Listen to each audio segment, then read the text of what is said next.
ஒரு ஊழல் பண்ணி சேர்த்த கோடீஸ்வரன் 5 லட்சம் பவுண்ட் இருக்கிற லாக்கர், அப்புறம் இழக்கிறதுக்கு எதுவுமே இல்லாத 2 திருடங்க. இது நீங்க வழக்கமா பாக்குற மொக்கை கிறிஸ்மஸ் படம் கிடையாது. இதுதான் ஜிங்கிள் பெல் ஹெய்ஸ்ட். இந்த கிறிஸ்மஸ் டைம்ல உலகமே வைரம் வைடூரியம்னு கனவு கண்டுட்டு இருக்கும்போது ஒரு சிலரோட நிலைமை ரொம்ப மோசம். அடுத்த நிமிஷம் உயிர் பிழைப்போமான்னு போராடிட்டு இருக்காங்க. சோபியா மாதிரி ஆளுங்க அப்படிதான். சோபியா தன் வாழ்க்கையை நகர்த்தவே ரொம்ப கஷ்டப்பட்டுட்டு இருக்கா. பகல்ல ஒரு வேலை, ராத்திரியில இன்னொரு வேலைன்னு அவ உடம்பு அடியோடு சோர்ந்து போகுது. புற்றுநோயால அவதிப்படுற அவ அம்மாவை எப்படியாவது காப்பாத்தணுங்கிற ஒரே குறிக்கோளோட தான் அவ ஓடிக்கிட்டு இருக்கா. ஆனா ஆஸ்பத்திரி பில் ஏறிக்கிட்டே போகுது, மருந்து செலவும் கட்டுக்கடங்காம போகுது. இந்த இக்கட்டான சூழ்நிலை சோபியாவை அவ கனவுல கூட நினைச்சு பார்க்காத சில முடிவுகளை எடுக்க தூண்டுது. வேற வழியே இல்லாம ரொம்ப கவனமா பிளான் பண்ணி சின்ன சின்ன திருட்டுகளை செய்ய ஆரம்பிக்கிறா. ஒரு நாள் ராத்திரி ஸ்டெர்லிங்ஸ் அப்படிங்கிற ஒரு பெரிய டிபார்ட்மெண்டல் ஸ்டோரை குறி வைக்கிறா. மத்த கஸ்டமர்ஸ் மாதிரியே உள்ள போயிட்டு யாருக்கும் தெரியாம வைரங்கள் பதிச்ச ஒரு நாய் காலர், அப்புறம் கொஞ்சம் பணத்தையும் அள்ளிக்கிட்டு யாருக்கும் தெரியாம தப்பிச்சிட்டோன்னு நினைச்சு வெளியில வர்றா. ஆனா அவ தப்பிக்கல. அவ செஞ்ச எல்லாத்தையும் நிக் அப்படிங்கிற ஒருத்த ரகசியமா ரெக்கார்ட் பண்ணிட்டு இருக்கான். அவன் அந்த ஸ்டோர்ல செக்யூரிட்டி சிஸ்டம் செட் பண்ண ஒரு கான்ட்ராக்டர். அவன் அந்த ஃபுட்டேஜை ரொம்ப கவனமா பாக்குறதுக்கு காரணம் கடை மேல இருக்கிற விசுவாசம் இல்ல, அந்த கடைக்கும் அவனுக்கும் ஒரு தனிப்பட்ட பகையே இருக்கு. செய்யாத தப்புக்காக ஜெயிலுக்கு போயிட்டு இப்பதான் ரிலீஸ் ஆகி வந்திருக்கான் நிக். அந்த கடையோட முதலாளி மேக்ஸ்வெல் ஸ்டெர்லிங் தான். உண்மையை மறைச்சு நிக் மேல திருட்டு பழிய போட்டு அவனை உள்ள தள்ளி இருக்காரு. இப்ப வெளியில வந்திருக்கிற நிக்குக்கு சட்டப்படி நீதி கிடைக்கணும்னு ஆசை இல்ல, பழி வாங்கணும் தான் வெறி இருக்கு. சோபியா திருடின வீடியோவை ஆதாரமா வச்சு அவளை மிரட்டுறா நிக்கு. அவளுக்கு முன்னாடி 2 வழிதான் இருக்கு.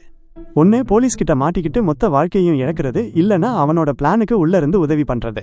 வேற வழியே இல்லாம சோபியா அவனோட பிளான்ல சேர வேண்டிய கட்டாயத்துக்கு தள்ளப்படுறா. நிக்கோட உண்மையான டார்கெட் அந்த ஷோரூமோ கள்ளப்பெட்டியோ கிடையாது, அந்த கடையோட அதீத பாதுகாப்பு கொண்ட லாக்கர் தான். அந்த லாக்கர் பத்தி அங்க வேலை செய்யறவங்களுக்கே முழுசா தெரியாது. சோபியாவோட ஆக்சஸ், அப்புறம் நிக்கோட செக்யூரிட்டி சிஸ்டம் அறிவு, இதை வச்சு ஒரு ஆபத்தான வேலையில இறங்குறாங்க. இதுல ஜெயிச்சா 2 பேரும் தப்பிக்கலாம், தோத்தா மிச்சம் இருக்கிற வாழ்க்கையும் அழிஞ்சு போயிடும். அவங்க எதிர்பார்த்ததை விட வேகமா அந்த பிளான் சொதப்படுது.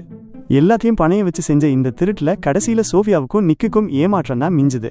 அங்க பெரிய ஜாக்பாட் இல்ல, 1 பைசா கூட தேரல, வெறும் அமைதியும் ஏமாற்றமும் தான் இருக்கு. ஆனா இந்த தோல்வி சும்மா விடல, பெரிய சிக்கலை இழுத்து விடுது.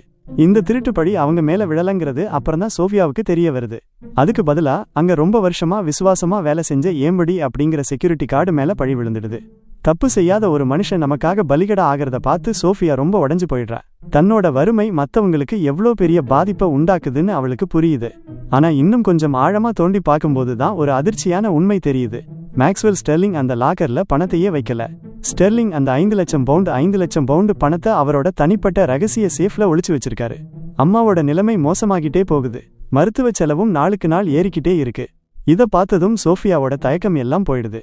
பழைய தோல்வியை மறந்துட்டு அந்த உண்மையான பணத்தை குறி வைக்கலாம்னு நிக்க கட்டாயப்படுத்துறா. முதல்ல நிக் இதுக்கு தயங்குறான், ஏன்னா இது ரொம்ப ஆபத்தான காரியம்னு அவனுக்கு தெரியும். ஆனா சோபியா விடுறதா இல்ல. இந்த பணம் ஒண்ணுதான் அவ அம்மாவை காப்பாத்த இருக்கிற கடைசி வாய்ப்பு. நிக் தன்னோட ஸ்டைல்ல, அதாவது டெக்னாலஜி மூலமா இதை செய்ய பார்க்கிறான். அந்த சேஃபோட செக்யூரிட்டி சர்வரை ஹேக் பண்ணி ரிமோட் மூலமாவே அதை திறக்க பார்க்கிறான். ஆனா அந்த பாதுகாப்பு வளையம் அவன் எதிர்பார்த்ததை விட ரொம்ப பலமா இருக்கு. அவனோட ஹேக்கிங் பிளான் ஃபெயில் ஆகுது. டிஜிட்டல் முறையில உள்ள நுழைய முடியலன்னதும் அவங்க வேற மாதிரி யோசிக்க ஆரம்பிக்கிறாங்க. அப்பதான் அவங்களுக்கு ஒரு விஷயம் புரியுது. அந்த சேஃபை திறக்க ஒரு பிசிக்கல் கீ ஃபோப் -1 வகை சாவி வேணும். அது ஸ்டெர்லிங் கிட்ட கூட இல்ல. அவரை பிரிஞ்சு வாழற அவரோட மனைவி சிந்தியா கிட்ட தான் அது இருக்கு. மறுபடியும் அவங்க பிளான் மாறுது. ஒரு ஆடம்பரமான ஹாலிடே பார்ட்டியில நிக் உள்ள நுழையிறான். சிந்தியா கிட்ட ஒரு தெரியாத நபர் மாதிரி பேசி அவங்களை கவர பார்க்கிறான். அவங்களுக்கு சந்தேகம் வராதபடி பழகி அப்படியே அந்த சாவியை திருடுறது தான் அவனோட ஐடியா. ஆனா நிலைமை தலைகீழா மாறுது. சிந்தியா ரொம்ப நிதானமா ஒரு உண்மையை சொல்றாங்க. அவங்க என்ன பிளான் பண்றாங்கன்னு அவங்களுக்கு ஏற்கனவே தெரியும். அவங்க இவங்களுக்கெல்லாம் ஒரு படி மேலேயே யோசிச்சுட்டு இருந்திருக்காங்க. ஆனா ஆச்சரியமான விஷயம் என்னன்னா, அவங்க இவங்களை தடுக்க நினைக்கல. அதுக்கு பதிலா ஒரு டீல் பேசுறாங்க. அந்த பணத்தை திருடுறதுல அவங்களுக்கும் ஒரு பங்கு வேணும்னு கேக்குறாங்க. கிறிஸ்மஸ் ஈவ் அன்னைக்கு சிட்டி முழுக்க விடுமுறை கொண்டாட்டத்துல மூழ்கி இருக்கு. செக்யூரிட்டியும் ரொம்ப கம்மியா இருக்கிற அந்த நேரத்துல நிக்கும் சோபியாவும் களத்துல இறங்குறாங்க. அந்த கொண்டாட்டங்களுக்கு நடுவுல யாருக்கும் தெரியாம மேக்ஸ்வெல் ஸ்டெர்லிங்கோட பர்சனல் ஆபீஸ்க்குள்ள நுழையிறாங்க. ஒவ்வொரு அடியும் மரண பயத்தோடையும் பதட்டத்தோடையும் இருக்கு. அந்த ரூம் ரொம்ப சுத்தமாவும் அமைதியாவும் இருக்கு. அவங்க வாழ்க்கையில இருக்கிற போராட்டத்துக்கும் அந்த இடத்துக்கும் சம்பந்தமே இல்லாத மாதிரி இருக்கு. ஒரு வழியா அந்த சேஃப் கிட்ட வந்துடுறாங்க. இதுதான் கடைசி தடைன்னு அவங்க நம்புறாங்க. ஆனா அந்த கதவை திறந்ததும் அவங்களோட நிம்மதி கொஞ்ச நேரம் கூட நீடிக்கல. உள்ளே போனதும் தான் தெரியுது, அதுல இன்னொரு லேயர் பாதுகாப்பு இருக்கு. அவங்க எதிர்பார்த்ததை விட ரொம்ப அட்வான்ஸ்டான ஒரு பயோமெட்ரிக் லாக். 2 பேருக்கும் பதட்டம் தொத்திக்குது. நேரம் வேற கம்மியா இருக்கு, எந்த நிமிஷமும் அலாரம் அடிக்கலாங்கிற பயம் வருது. வேற வழியே இல்லாம சோபியா முன்னாடி வர்றா. ஒன்னும் நடக்காதுங்கிற எண்ணவோட தான் அந்த ஸ்கேனர் மேல தன் கையை வைக்கிறா. ஆனா ஆச்சரியமா அந்த லாக் வேலை செஞ்சு சேஃப் திறந்துக்குது. 2 பேரும் அப்படியே அதிர்ச்சியில உறைஞ்சு போயிடுறாங்க. அப்பதான் சோபியா தான் இவ்வளவு நாளா மறைச்சு வச்சிருந்த உண்மையை சொல்றா. அவளோட டிஎன்ஏ அங்க வேலை செய்ய காரணம் மேக்ஸ்வெல் ஸ்டெர்லிங் தான் அவளோட அப்பா. அவரோட முறை தவறி பிறந்த பொண்ணு. பல வருஷங்களுக்கு முன்னாடி இந்த உண்மையை அவர் அழிச்சிட்டாரு. சோபியாவோட அம்மாவை வேலையை விட்டு தூக்கிட்டு அவங்க 2 பேரையும் அனாதையா நடுரோட்ல விட்டுட்டாரு. பொறுப்பை ஏத்துக்காம தன்னோட கௌரவமும் பணமும் தான் முக்கியம்னு சோபியாவையே வேணான்னு ஒதுக்கிட்டாரு. இந்த உண்மை வெளியே வந்ததும் இந்த திருட்டு அப்படியே ஒரு தனிப்பட்ட பழிவாங்கலா மாறுது. இது வெறும் பணத்துக்கான திருட்டு மட்டும் கிடையாது. இது துரோகம், ரத்தம், அப்புறம் ஸ்டெர்லிங் எதை மறைக்கணும்னு நினைச்சாரோ அந்த கடந்த காலமே அவர் முன்னாடி வந்து நிக்கிற ஒரு போர். நிக்கும் சோபியாவும் அந்த பணத்தை எடுத்துக்கிட்டு தப்பிக்க பாக்குற அதே நேரத்துல கடைசியா ஒரு பெரிய தடை வருது. ஒரு செக்யூரிட்டி கார்டு திடீர்னு அவங்க முன்னாடி வந்து நின்னு போற வழியை மறிக்கிறான். இன்னும் கொஞ்ச நேரத்துல அலாரம் அடிச்சிடும். தப்பிக்கவும் வேற வழி இல்லைங்கிற நிலைமையில மொத்த பிளானும் சொதப்ப போகுது. சட்டுன்னு யோசிச்ச சோபியா சண்டையில இறங்காம வார்த்தையால பேச முடிவெடுக்கிறா. மேக்ஸ்வெல் ஸ்டெர்லிங் பத்தின உண்மைகளை வெளியில உடைக்கிறா. அவர் பல வருஷமா செஞ்சுட்டு வர்ற இன்சூரன்ஸ் மோசடிகளையும் கம்பெனியை பயன்படுத்தி எப்படியெல்லாம் ஏமாத்துறாருங்கிறதையும் போட்டு உடைக்கிறா. இங்க ஸ்டெர்லிங் ஒன்னும் பாதிக்கப்பட்டவர் கிடையாது, அவர்தான் உண்மையான குற்றவாளின்னு புரிய வைக்கிறா. மறுக்க முடியாத ஆதாரங்களை பார்த்ததும் நிஜமான எதிரி யாருன்னு அந்த கார்டுக்கு புரியுது. அவன் தயங்கி நிக்கிறான். அப்புறம் ஓரமா வழிவிட்டு நிக்கும் சோபியாவும் தப்பிக்க விடுறான். அதே நேரத்துல மேக்ஸ்வெல் ஸ்டெர்லிங் போலீஸோட அந்த பில்டிங்கிற்குள்ள அதிரடியா நுழையிறாரு.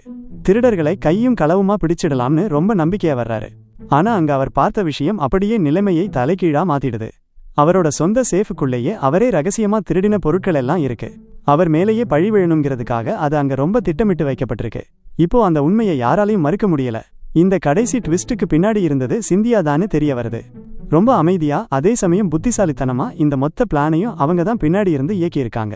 சரியான நேரத்துல ஸ்டெர்லிங்கோட முகம் வெளியில வரணும்னு அவங்க பாத்துக்கிறாங்க. ஸ்டெர்லிங் கைதாகி மானம் போன நிலைமையில சிந்தியா அந்த கம்பெனியை தன் கட்டுப்பாட்டுக்குள்ள கொண்டு வர்றாங்க. ஒரே ஒரு காய் நகரத்துல அவங்க தன்னோட அதிகாரத்தை நிலைநாட்டியது மட்டும் இல்லாம ரொம்ப நாளா தீராத ஒரு பழியையும் தீர்த்துக்கிட்டாங்க. நிக், ஏடி, அப்புறம் ஸ்டெர்லிங்கால பாதிக்கப்பட்ட அத்தனை தொழிலாளர்களுக்கும் சேர்த்து ஒரு நீதியை வாங்கி தந்துட்டாங்க.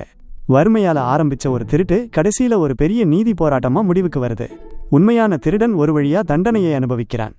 உண்மை ஒரு வழியா வெளியே வந்ததும் மேக்ஸ்வெல் ஸ்டெர்லிங் கைதாகிறாரு. அவரோட அதிகாரமும் செல்வாக்கும் அடுத்த நிமிஷமே சரிஞ்சு போகுது.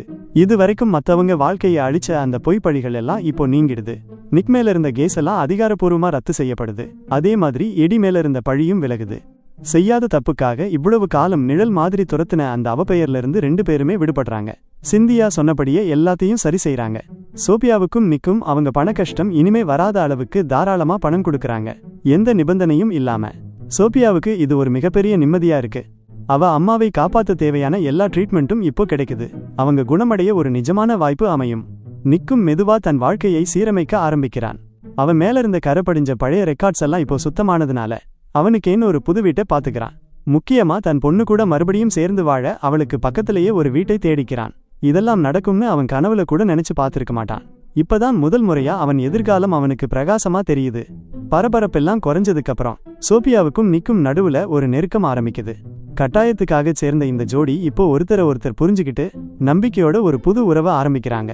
படம் ரொம்ப அமைதியாவும் மனசுக்கு இதமான ஒரு காட்சியோடையும் முடியுது. கிறிஸ்மஸ் அன்னைக்கு ராத்திரி இவங்க 2 பேரோட குடும்பமும் ஒன்னா உட்கார்ந்து சந்தோஷமா சாப்பிடுறாங்க. பயத்துக்கு பதிலா சிரிப்பும் போராட்டத்துக்கு பதிலா நம்பிக்கையும் அந்த இடத்துல நிறைஞ்சிருக்கு.